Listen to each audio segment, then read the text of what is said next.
Halo semua, perkenalkan nama saya Holilur Rohma, mahasiswa Prodi Pendidikan Guru Sekolah Dasar semester 6. Video ini saya buat untuk memenuhi tugas mata kuliah penelitian tindakan kelas dengan dosen pengampu Ibu Dian Eka Indriani SE MPD.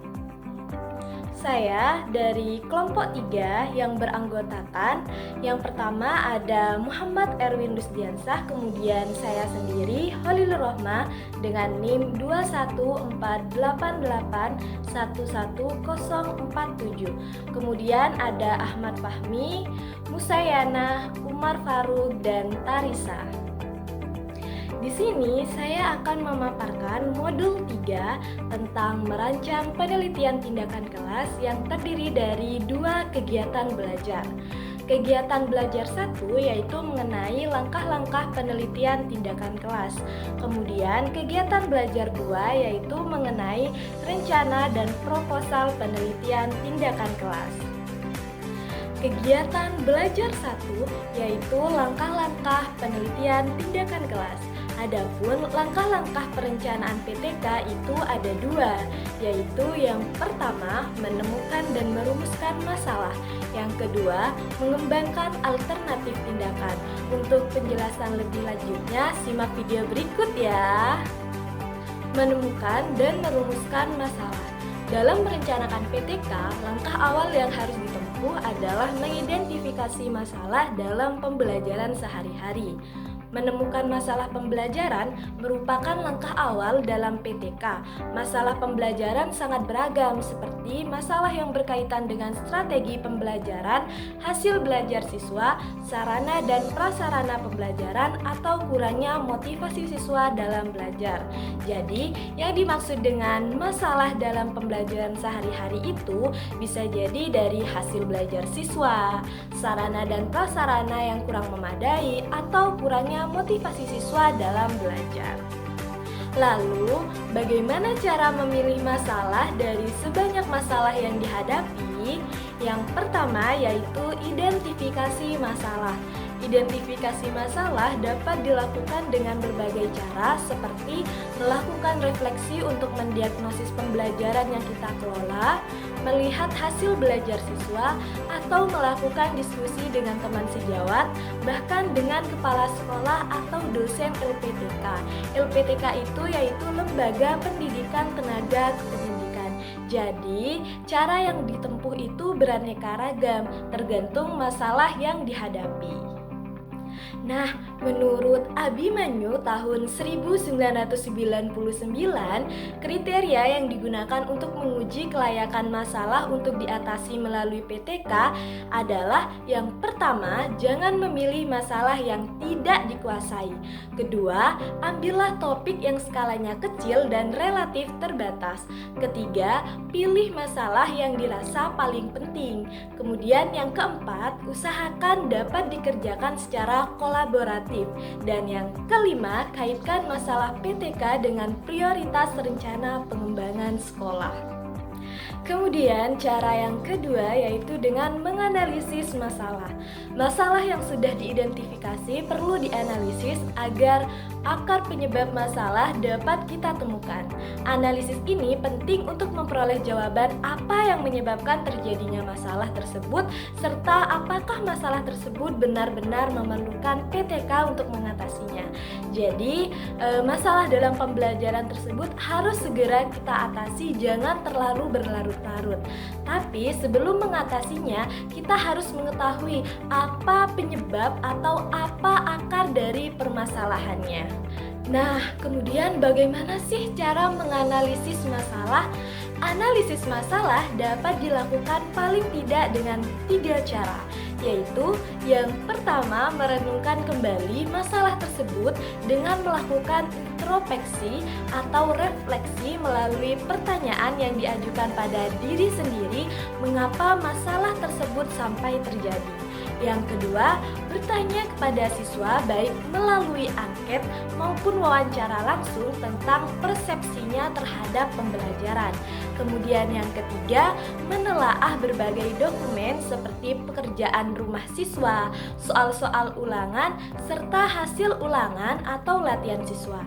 Analisis berakhir jika akar penyebab masalah sudah ditemukan. Kemudian cara yang ketiga yaitu merumuskan masalah. Berdasarkan akar penyebab masalah, kita dapat merumuskan masalah pembelajaran dalam bentuk masalah atau pertanyaan penelitian yang akan dicari jawabannya dalam PTK. Sehubungan dengan itu, rumusan masalah dibuat dalam bentuk kalimat tanya, mengandung aspek yang akan diperbaiki dan upaya memperbaiki. Mengembangkan alternatif tindakan. Jadi, setelah masalah dirumuskan, hal berikut yang perlu dilakukan adalah mengembangkan tindakan perbaikan yang diperkirakan dapat mengatasi masalah pembelajaran. Adapun hal-hal yang dapat dilakukan untuk mengembangkan tindakan perbaikan itu ada 3. Yang pertama, kaji teori-teori yang relevan, kemudian tetapkan teori mana yang kira-kira sesuai diterapkan untuk mengatasi masalah tersebut. Yang kedua, berdiskusi dengan pakar pembelajaran untuk menemukan cara perbaikan atau memvalidasi teori yang sudah ditetapkan. Kemudian yang ketiga, kita dapat mengingat pengalaman kita sendiri dalam mengatasi masalah yang serupa.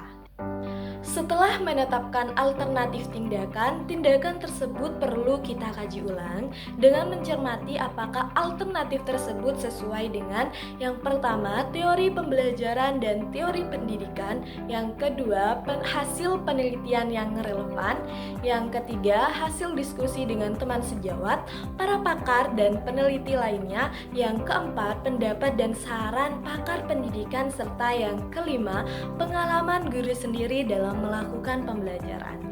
Jadi dengan demikian alternatif tindakan perbaikan yang dirumuskan itu tidak sekedar asal jadi, melainkan telah melalui berbagai pertimbangan dan kajian. Kegiatan belajar 2. Yang pertama yaitu tentang menyusun rencana perbaikan, yang kedua menentukan cara mengumpulkan data, yang ketiga menyusun proposal PTK. Untuk penjelasan lebih lengkapnya simak video berikut ya. Rencana perbaikan pembelajaran dibuat dengan menggunakan format yang hampir sama dengan format rencana pembelajaran. Bedanya, dalam rencana perbaikan pembelajaran terdapat tujuan perbaikan, deskripsi kegiatan lebih rinci, pertanyaan, soal, dan kunci jawaban dicantumkan secara lengkap. Sedangkan dalam rencana pembelajaran, unsur-unsur tersebut tidak selalu ditulis. Adapun contohnya dapat kalian amati pada modul halaman 3.28 sampai 3.31. Nah, untuk membuat rencana perbaikan pembelajaran yang akurat dan dapat diandalkan dalam pelaksanaannya, perlu dilakukan langkah-langkah sebagai berikut. Yang pertama yaitu membuat skenario pembelajaran. Jadi, skenario pembelajaran yaitu alur atau langkah-langkah pembelajaran dari pendahuluan sampai penutup. Kemudian yang kedua, menyiapkan sarana dan fasilitas. Misalnya, pada pembelajaran hari ini yaitu materi tentang perkembangbiakan hewan. Jadi misalnya guru memerlukan proyektor, LCD, PPT atau gambar-gambar hewan dan lain sebagainya. Kemudian yang ketiga, menyusun RPP secara lengkap. Yang keempat, mensimulasikan pelaksanaan pembelajaran berdasarkan RPP untuk melihat kelayakannya. Kemudian yang kelima, menyempurnakan RPP berdasarkan hasil simulasi. Kemudian menentukan dan mempersiapkan prosedur dan instrumen pengumpulan data. Pengumpul data utama dalam PTK adalah guru. Sedangkan data yang dikumpulkan pada dasarnya merupakan data kualitatif.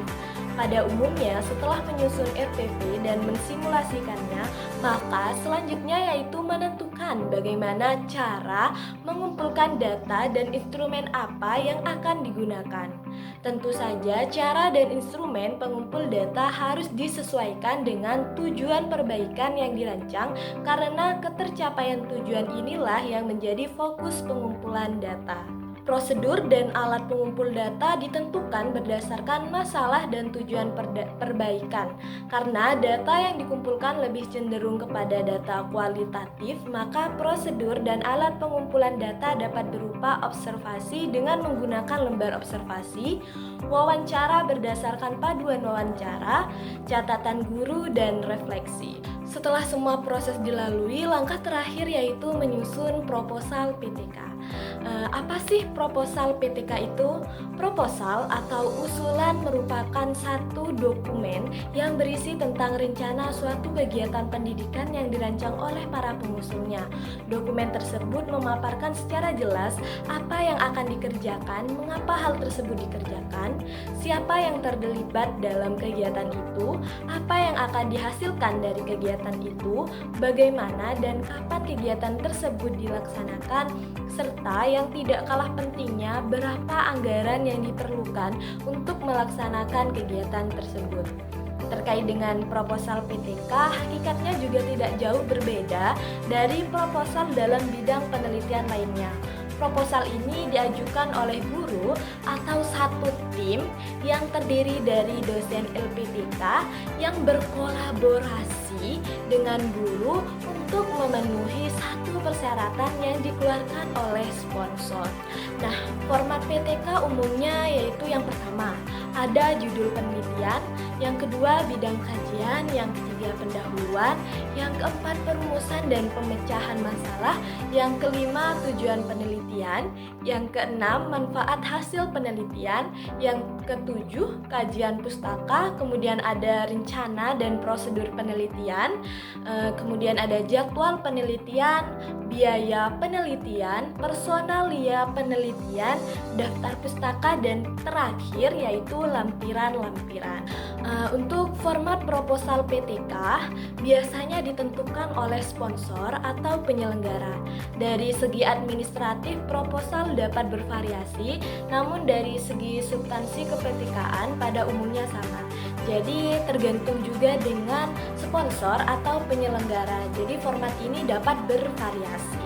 Nah, itu tadi penjelasan materi dari saya mengenai modul 3. Selanjutnya yaitu pertanyaan. Yang pertama, hal apa yang perlu dilakukan untuk mengidentifikasi sebuah masalah? Yang kedua, bagaimana cara mengembangkan suatu perbaikan dari suatu masalah? Silahkan dijawab ya, semangat! Baik, sekian pemaparan video materi modul 3 dari saya. Kurang lebihnya mohon maaf. Wassalamualaikum warahmatullahi wabarakatuh.